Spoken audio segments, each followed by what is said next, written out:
여러분 안녕하세요. 다산에듀 강사 권동성입니다. 전기 응용 및 공사 재료 1번부터 저와 함께 풀어보시겠습니다. 자, 1번은 다음과 같은데요.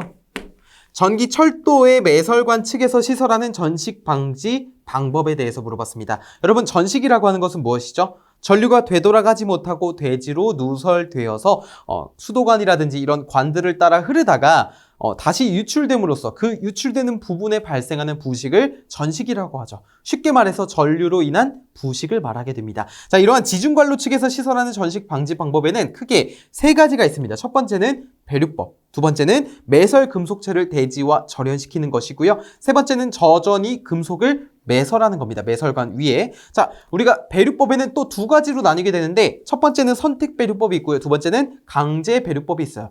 자, 여기서 강제 배류법이라고 하는 것은 누설되는 전류와 같은 크기의 반대 방향의 전류를 이렇게 흘려줌으로써 강제로 상쇄시키는 배류법이 되겠습니다. 따라서 매설관 측에서 시설하는 전식 방지 방법은 2번 강제 배류법 사용이 되겠습니다. 따라서 정답은 2번입니다. 자, 추가로 알아보면 1번에 이선율 유지라고 되어 있는데 이선이라고 하는 것은 전차의 그 펜터그래프 있죠. 이것이 전차선에서 떨어지는 것을 이선이라고 하게 되고요.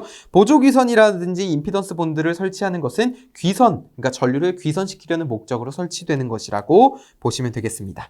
자, 따라서 정답은 2번이고요. 문제 2번 볼게요. 다음 중 금속의 이온화 경향이 가장 큰 것은 물어봤습니다. 자, 금속 중에서 이온화가 경향이 가장 큰 것.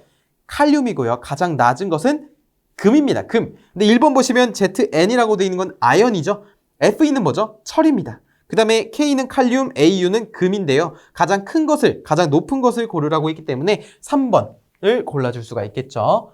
만약에 반대로 가장 낮은 것을, 가장 작은 것을 고르라고 했다면 4번을 골라주시면 되겠죠. 자, 그 다음에 가공전선로의 지지물의 취급자가 오르고 내리는데 사용하는 발판, 볼트 등은 지표상 몇 미터 미만의 시설에서는 아니 되는가? 라고 물어봤습니다. 자, 이거 KC 331.4에 이 철탑 오름 및 전주 오름 방지에 대한 항목이 나와 있는데요. 거기에는 1.8m 미만에는 시설에서는 안 된다고 나와 있죠. 어떤 것이? 발판, 볼트 등이. 그렇기 때문에 우리가 1.8m, 1번을 정답으로 골라줄 수가 있겠습니다. 자, 이어서 4번 볼게요.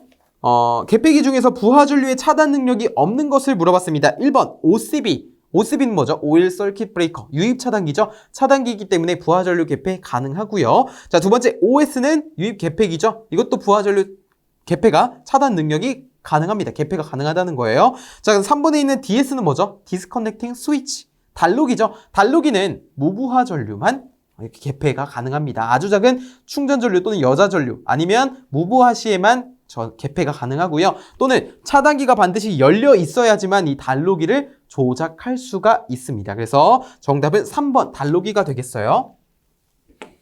4번에 있는 ASB는 기중 차단기이기 때문에 가능하고요.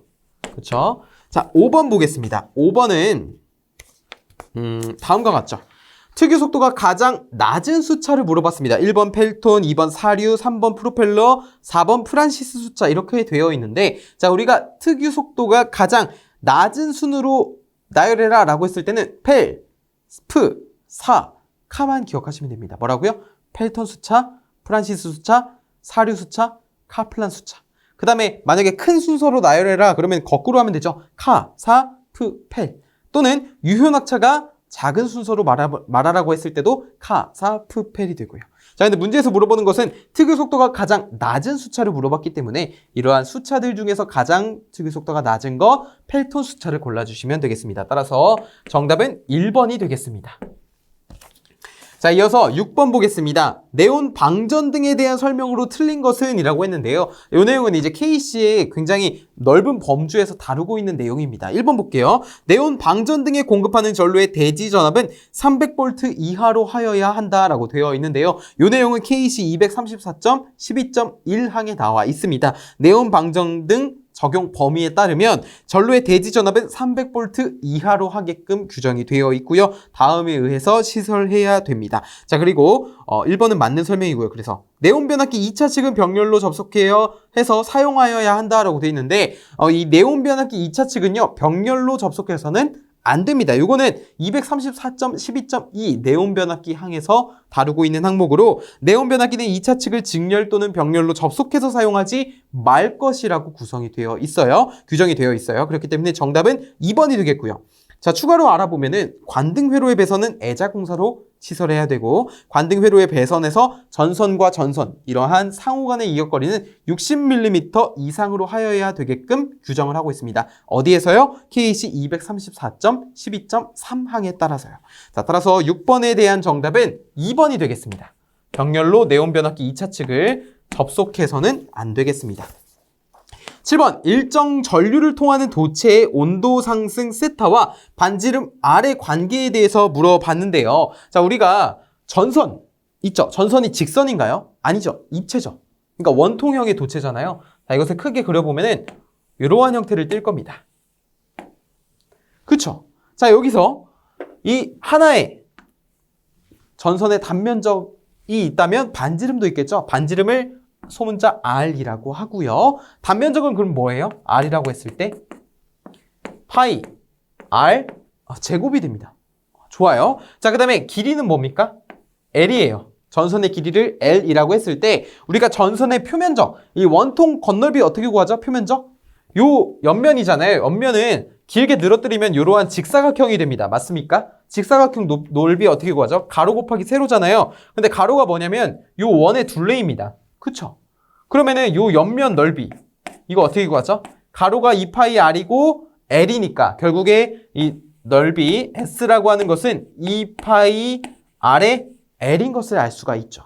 근데 우리가 도체의 온도 상승이라고 하는 것은요, 세타는 H 곱하기 S분의 P라고 나타낼 수가 있어요. 여기서 P라고 하는 것은 전선에 전류가 흘렀을 때 여기서 발생하는 손실 I제곱 R이라고 하는 것을 P라고 하는 겁니다. 손실 전력.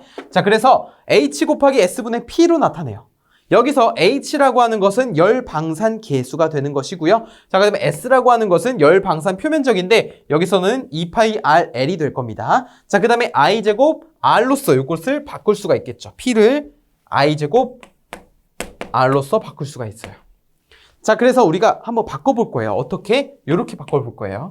자, I제곱에다가 R이라고 하는 것은 전기 저항이라고 하는 것은 어떻게 구하죠? 고유 저항 곱하기 단면적. 단면적이 지금 파이 R 제곱이라고 했잖아요. 그쵸? 단면적 파이 R 제곱분의 길이 L이라고 표현할 수가 있겠고 분모에는 뭐예요? 열 방산계수 H에다가 열 방산 표면적 2파이 R L을 구해줄 수가 있을 겁니다. 그쵸? 자, 그러면 여기서 L과 L이 지워지게 되고요. 이것을 정리하게 되면 이렇게 되죠.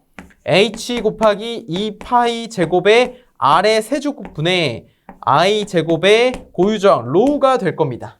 맞습니까? 요 위의 식을 이렇게 정리를 할 수가 있어요. 자, 그러면 이게 결국 뭐라는 거예요? 이게 결국 온도 상승 세타라고 하는 것입니다. 그러면은 가만히 보잖아요. 그럼 이 세타라고 하는 것은 여기 R 세제곱 보이십니까?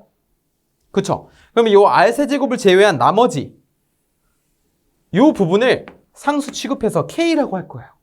그러면 어떻게 되냐면 식이 이 세타라고 하는 것은 K의 R의 마이너스 세제곱이 되는 겁니다. 그쵸?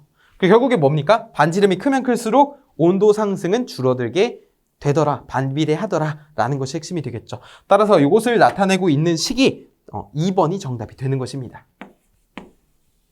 자, 좋아요. 좋아요. 잘하고 계십니다. 자, 이어서 8번 한번 볼게요. 자, 8번.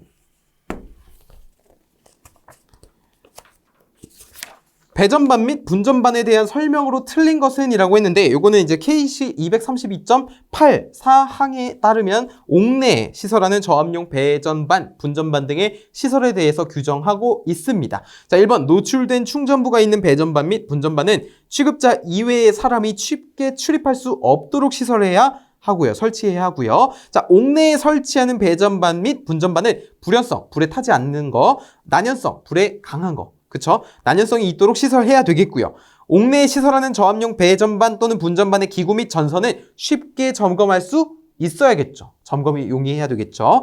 네 번째 보시면 한 개의 분전반에 2개 이하의 전원만을 공급할 수 있다라고 되어 있는데 한 개의 분전반에는 반드시 한 개의 전원만을 공급을 해야 됩니다. 그래서 8번에 대한 정답은 4번이 되겠습니다. 좋아요. 자, 그 다음에 9번 볼게요. 9번은 공기전지의 특징이 아닌 것은 이라고 되어 있는데 공기전지의 대표적인 특징이 무엇이냐면요. 수명이 굉장히 길고요. 그리고 자기 방전이 작다라는 거예요. 이것에 위반되는 정답이 뭐죠? 선지가 뭐죠? 3번이죠. 사용 중에 자기 방전이 크고가 아니라 작고 오랫동안 보존할 수 없다가 아니라 있다라고 되어야겠죠. 그래서 9번에 대한 정답은 3번이 되겠습니다. 자, 이어서 10번입니다. 10번은 여기다 한번 적어보자. 형광등의 형광체의 형광 발생을 위한 자극을 주는 가장 유효한 파장의 범위는 이라고 했는데요. 단위가 조금 다릅니다. 단위를 조금 유의해서 봐주셔야 되는데 일반적으로 우리가 파장의 단위를 무엇이라고 알고 있냐면 나노미터로 알고 있어요. 그쵸? 근데 문제에서 주어진 단위는 무엇이죠? 이렇게 생겼죠? A에다가 위에 동그라미가 이렇게 있습니다. 요거를 이제 옹스트롬이라고 읽어요. 뭐라고요? 옹스트롬. 옹스트롬을 요 나노미터 이것을 어떠한 관계가 있냐라고 했을 때는 자, 1나노미터는요 10옹스트롬입니다. 이거 꼭 기억을 해주세요. 1나노미터는 10옹스트롬이에요. 자, 그런데 형광체의 형광 발생을 위한 자극을 주는 가장 유효한 파장의 범위를 이 옹스트롬으로 물어봤잖아요. 근데 형광체의 유효 파장 범위, 최대 발광 효율을 나타내는 그 유효 파장 범위는 350나노미터에서 450나노미터가 됩니다.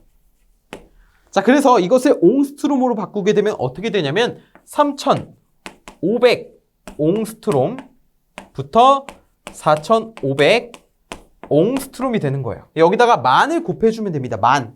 그러면 이렇게 되는 거예요. 자, 그러면은 지금 값이 무엇입니까? 3500에서 4500이죠. 따라서 정답은 몇 번이에요? 4번. 3000옹스트롬 이상이 되겠습니다. 자, 그래서 요 파장의 기본 단위는 이런 나노미터가 아니라 이렇게 옹스트롬이 나와도 이러한 풀이가 될 수 있다라는 것을 알고 계시면 되겠습니다.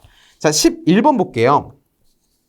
11번 같은 경우는 무대 조명의 배치별 구분 중 무대의 상부 배치 조명에 해당되는 것은 이라고 물어봤는데요. 자, 1번 보시면 풋라이트라고 있습니다. 풋라이트.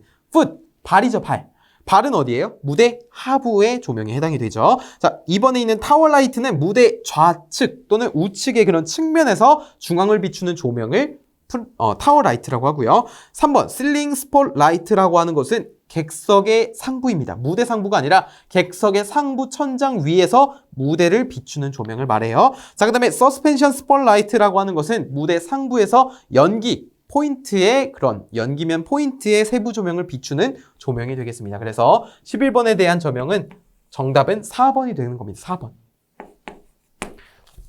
자, 이어서 12번 보겠습니다. 자, 동일한 교류 전압을 다이오드 3상 정류 회로로 3상 전파 정류할 경우 직류 전압은 단, 필터는 없는 것으로 하고 순저항 부하이다 라고 물어봤는데요. 자, 우리가 단상 반파도 있고 단상 전파도 있고요. 3상 반파 있고 3상 전파 정류 회로도 있어요. 그쵸?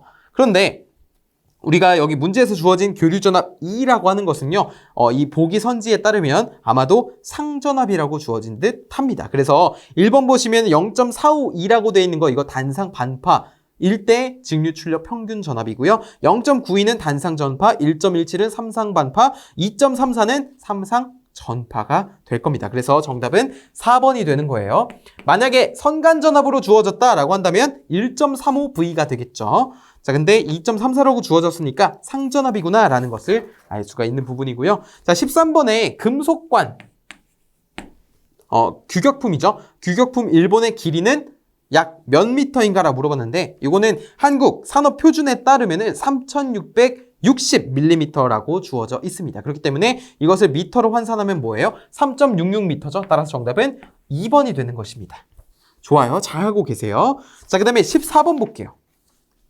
반도체 사이리스터에 의한 속도 제어 중 주파수 제어를 물어봤습니다. 자, 여러분 1번의 계좌 제어는 뭐죠? 직류 전동기의 속도 제어법이 되겠고요. 자, 이번에 인버터 제어는 주 전동기로서 교류 전동기를 사용하게 되고 결국에 이 인버터 출력 전압과 주파수를 바꿔줌으로써 가속 또는 감속을 하는 제어 방식을 우리가 뭐라 그래요? 인버터 제어라고 하는 겁니다. 그렇기 때문에 자, 문제에서 물어보는 주파수 제어에 대해서 물어봤잖아요. 따라서 정답은 2번인 것을 알 수가 있게 되는 것입니다. 추가적으로 4번에 대해서 좀 다뤄보면 초퍼라고 하는 것은 잘게 썰었다는 의미입니다. 즉 임의의 전압과 전류를 공급할 수 있는 제어라고 보시면 돼요. 자, 이어서 15번 한번 보겠습니다. 15번.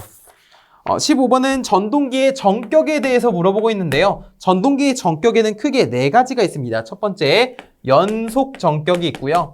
두 번째는 단시간 전격이 있고요. 세 번째는 반복 전격이 있고요. 네 번째는 등가 전격이 있어요. 그래서 결국에 각각이 요구하는 것은 무엇이냐면 결국에 온도 상승을 초과하지 않는 것, 그러니까 허용 온도 상승을 초과하지 않는 범위 내에서의 그런 전격을 말하게 됩니다. 자, 그래서 이런 전격이 아닌 것 몇 번이죠? 중시간 전격이죠. 이런 것은 없습니다. 따라서 정답은 3번이 되는 것입니다. 자, 16번입니다. 16번. 전지에 자기방전이 일어나는 국부작용의 방지 대책이 아닌 것을 물어봤잖아요. 우리가 전지에서 발생하는 작용은 크게 2가지인데요. 첫 번째는 분극작용이고요. 두 번째는 국부작용입니다. 분극작용은 전지를 사용 중일 때 발생하는 거고요. 국부작용은 사용하지 않을 때 발생하는 현상입니다. 먼저 분극작용은요. 분극작용은 전지를 사용할 때 발생하는 이런 수소가 극판에 달라붙어서 기전력을 저하시키는 그런 작용을 분극작용이라고 하고요. 자, 국부작용은 사용하지 않을 때 이런 불순물, 전지의 불순물이 음극에 달라붙어서 자체 방전을 이루어내는 것을 우리가 국부작용이라고 하게 되는 것입니다. 자, 이것을 방지하는 대책이 아닌 것을 물어봤으니까 3번 순환전류를 발생시킨다가 되겠죠. 따라서 16번에 대한 정답은 3번이 되겠습니다. 자, 이어서 17번 한번 보겠습니다. 17번은 플라이휠을 이용하여 변동이 심한 부하에 사용되고 가역운전에 알맞은 속도 제어 방식을 물어봤습니다. 여러분 여기서 핵심은 무엇이냐면요. 플라이휠을 이용한다는 것과 변동이 심한 부하라는 거예요. 그러니까 부하 변동이 심한 그런 곳에 사용하는 거. 이거는 우리가 워드 레오나드 제어에서 플라이휠을 추가해 줌으로써 사용하는 제어 방식 일근어 제어 방식인 것을 알 수가 있습니다. 따라서 정답은 1번이 되겠습니다. 일근어 제어 방식은 무조건 플라이휠 효과 추가. 기억해 주세요. 자, 18번입니다. 문제 18번. 100V 500W의 전열기를 220V에서 사용했을 때의 전력에 대해서 물어봤습니다. 근데 전력이 지금 변화했습니까? 500W의 전열기를 그냥 전압만 높였을 때 사용하는 거 똑같잖아요. 그렇죠? 그럼 우리가 이 소비 전력 P라고 하는 것은 R분의 V의 제곱인데요. 자, 여기서 이 P가 일정하니까 결국에 이 전력이라고 하는 것은 전압이 어떻습니까? 제곱에 비례하게 되는 것이죠. 그렇죠? 자, 그래서 보면은 전력이라고 하는 것은 다음과 같습니다. P 곱하기 2분의 2'의 제곱에 비례하더라. 자, 그래서 여기를 500이 되겠고 여기에다가 곱하기 100분의 220이 되겠죠.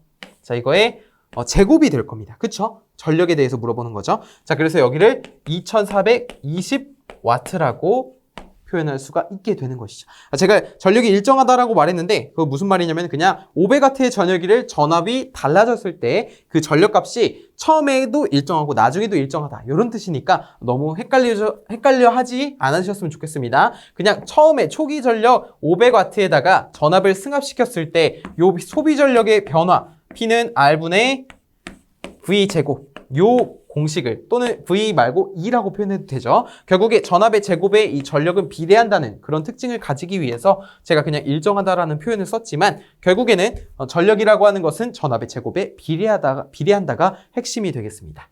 자, 이어서 19번입니다. 자, 19번은 다음과 같은데요. 지문을 살짝 보면은 다음 중 완금 또는 앵글류의 지지물에 컷아웃 스위치 또는 피내자를 고정시키는 부속 자재에 대해서 물어봤습니다. 자, 이거는 사실 이제 기존에 기출되었던 문제와 유사하다고 볼 수가 있겠는데요. 첫 번째 풀스텝이 있습니다. 풀스텝은 이렇게 폴스텝이죠. 폴스텝은 이렇게 스텝 말 그대로 전주에 오를 때 필요한 디딤 볼트라고 보시면 되겠고요. 자, 앵글 베이스는 무엇이냐면요. 완금, 지금은 완철이라고 부르지만 완철 또는 앵글류의 지지물에 이러한 컷아웃 또는 컷아웃 스위치 또는 피내자를 고정시키는 부속 자재를 앵글 베이스라고 해요. 베이스. 자, 그 다음에 U볼트는 U자형 볼트를 의미하게 되고요. 자, 턴버클이라고 하는 것은 지선을 설치했을 때 이 지선의 장력을 줌으로써 고정시킬 때 필요한 금구류를 턴버클이라고 하게 됩니다. 자, 그래서 정답은 2번이 되겠습니다. 자, 이어서 20번입니다. 절연 컴파운드를 사용하는 목적이 아닌 것은 이라고 했는데, 여러분 자동차 조금 좋아하시는 분들은 아실 거예요. 컴파운드 한다 그러면 뭐죠? 도장면을 깎아내어서 거기를 메꾸는 거죠. 그러니까 우리가 예를 들어 자동차를 운전을 하다가 기스가 나게 되면은, 심각한 기스가 아니라면은 이러한 컴파운드를 사용해서 도장면을 끌어모아서 메꿔주는 역할을 하는 것이 컴파운드인데, 절연 컴파운드도 똑같습니다. 고체의 절연에 빈 곳을 메우는 데 사용을 하는 것이고요. 그 다음에 표면을 피복해서 습기를 방지하는 역할도 해주고, 그리고 고전압으로 인한 전리도 방지하게 됩니다. 그런데 1번 보시면 약간 어색한 말이 있죠. 자외선으로부터 이 도체의 파괴를 방지하기 위하여, 요거는 옳지 않은 정답이 되겠습니다. 따라서 20번에 대한 정답은 1번입니다.